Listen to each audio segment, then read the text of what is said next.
এই জিনিসটা আমি কিনি না কি জন্য জানো? এই জিনিসটা বাজার থেকে কিনে নিয়ে আসলে যদি রান্না করি মাছ দিয়ে, বড় মাছ দিয়ে রান্না করি বা ডাল দিয়ে রান্না করি, আমার জামাই বলবে কি খড়ি চাপা রান্না করে রাখছে। তো সেই জন্যই কিন্তু আমি হচ্ছে এই জিনিসটা আমি নিয়ে আসি না, মানে সাজনাটা আমি বাজার থেকে কিনে নেই এ পর্যন্তই। তো আজকে ভাবলাম একটু সাজনা কিনে নিয়ে আসি, ছেলেকে দিয়ে সাজনা মানে কিনে নিয়ে আসার পর রাত্রে যে কেটে বেছে রাখতেছি। তো তার জন্য হচ্ছে সকালে মানে ভোরে উঠে রান্না করব, তো তার জন্য হচ্ছে কেটে বেছে রাখা। তো যাই হোক সকাল ভোরে উঠেছি, মানে 5টা বাদে উঠেছি, উঠে বাহিরের চুলা আমার লাইনে গ্যাস, তো লাইনে গ্যাসে হচ্ছে ভাত বসে দিয়ে আসছি। তো অল্প গ্যাস, সেজন্য ভাত বসে দিয়ে আসছে, ওখানে ভাতটা কম জালে হয়ে যাবে। আর এখানে হচ্ছে আমি ভাজি করে নিচ্ছি, এই যে মানে কলমি শাকটা ভেজে নিলাম। আর আজকে কিন্তু আমাদের সকালবেলার খাবার এগুলো, ভর্তা, ভাজি, ডাল, ডিম ভাজি থাকছে, সাথে আলু ভর্তা থাকছে।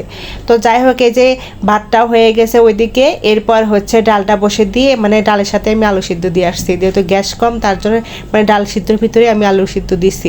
তো দেখো এই যে করলাগুলো না একটু পেকে গেছিলো, ভাবলাম পেকে গেছে তাতে কি হয়েছে, অমনি খাবো। তো যাই হোক এই যে এক বাটিতেই, যে বাটিতে আমি ভাজিটা উঠে রাখছিলাম শাক ভাজিটা, ওই বাটিতেই কিন্তু আমি করলা ভাজিটা উঠে রাখছি। আর একটা বাটি নষ্ট করে কি হবে, আমি যত পারি মানে কম মানে কাজ করতে।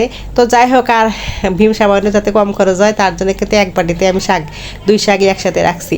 তো এরপরে যে 2টা ডিম ভেজে নিলাম, আর এদিকে দেখে আমার মেয়ে অনেক মানে 8:30টার মতন বেজে যাচ্ছে, তা ভাবলাম ওকে আমি একটু খেতে দিই। তো এই যে ডাল হতে তো অনেক সময় লাগবে, তো ওকে খেতে দিলাম। আর আমার মেয়ে একটু মানে খাবার খায়, মানে একদম 2 বছরের বাচ্চা যেরকম ভাত খায় ঠিক সেরকম করে সে ভাত খায় এখন পর্যন্ত। তো যাই হোক এই যে বাহিরের চুলার থেকে এই যে ডালটা নিয়ে আসছি, নিয়ে এসে আলুগুলো উঠিয়ে রেখে তারপরে কিন্তু সব মশলা দিয়ে ডালটা ঘাটা দিয়েছি, ঘাটা দিয়ে সাজনাগুলো দিয়ে দিলাম, দিয়ে একটু সিদ্ধ করব যাতে সিদ্ধ হয়ে যায় সাজনাগুলো। এরপর হচ্ছে ডালটা বাগার দিয়ে, এরপরে যে আলুগুলো যে ডালি থেকে নামিয়ে রাখছিলাম খোসা ছাড়িয়ে, তারপরে কিন্তু এই যে ভর্তা বানাবো। আর সকালবেলা এরকম একটা খাবার হলে মানে জমবে, ঠিক আছে তাই না?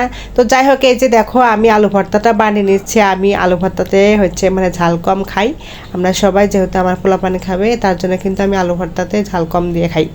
তো এই যে দেখো একটা শুকনো মরিচ ছিল, মানে ভাজা মরিচ, সেটাও আমি দিয়ে দিলাম।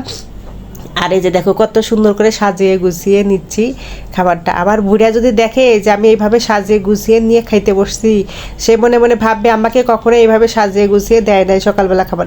আসলেই দেয় নেই, তার কারণ কি জানো, তোমাদের ভাইয়া সকালবেলা খাবার খাই না, সে এমনিতেই চলে যায়। তো দেবো কীভাবে, সেই জন্য হচ্ছে আমি নিজেই এইভাবে সাজিয়ে গুছিয়ে নিয়ে খেতে বসছি, আর বুড়া দেখবে আর জ্বলবে। তো যাই হোক এই যে দেখো কিছু করার নাই, যেহেতু খাই না তাকে আমি দিও না। তো এই যে আমি খেতে বসছি, এক এক করে সব ভাজি ভর্তা খাবো, সাথে কিন্তু ডাল নিয়েছি। এই যে আমি ডাল এমনিতেই খাই না, তারপরেও আমি হচ্ছে একটু ডাল নিয়েছি, যেহেতু হচ্ছে আজকে সাজনা প্রথম খাবো, এবছরে প্রথম সাজনা খাবো, তার জন্য কিন্তু এই যে ডাল দিয়ে রান্না করছি। বড় মাছ দিয়ে রান্না করলে আরও বেশি ভালো লাগে, বা চচ্চড়ি রান্না করলে সেটাও বেশি ভালো লাগে আমার কাছে। আমি আবার এটা পছন্দ করি, কিন্তু তোমাদের ভাইয়া এটা পছন্দ করে না। তো যাই হোক আজকে ভিডিওটা এই পর্যন্তই, সবাই ভালো থাকবা, সুস্থ থাকবা, আল্লাহ হাফেজ।